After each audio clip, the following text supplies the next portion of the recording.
Et on le sait tous, aujourd'hui, nos producteurs sont très vulnérables aux aléas climatiques comme la sécheresse et les inondations. Et ces risques-là, aujourd'hui, affectent non seulement la productivité, affectent également les chaînes de valeur, ce qui compromet un peu les moyens de subsistance des petits producteurs. Tous ces mécanismes qui ont été mis en place à un moment donné ont atteint leurs limites.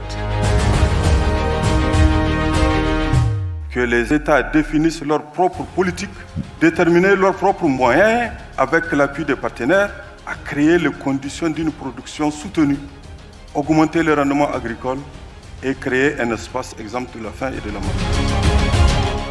Nous voulons que le taux d'intérêt soit d'un chiffre et égal dans toute la zone, que partout vous mettez des banques agricoles, que dans vos budgets annuellement on prévoit des fonds de garantie et de calamité, qu'on puisse maintenant protéger les marchés locaux.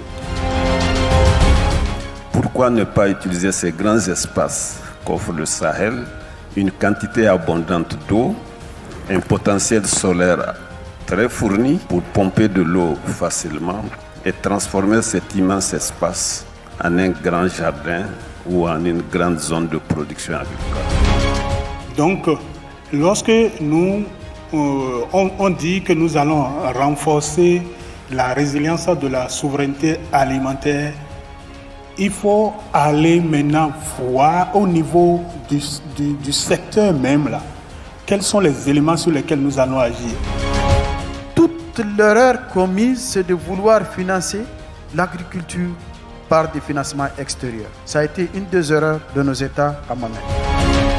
La souveraineté alimentaire fait appel à une vision d'autonomie de décision. Nous avons choisi de produire, ou bien nous avons choisi d'économiser nos ressources pour la production avec tous les risques qu'il y a et aller chercher l'alimentation si nous avons le revenu.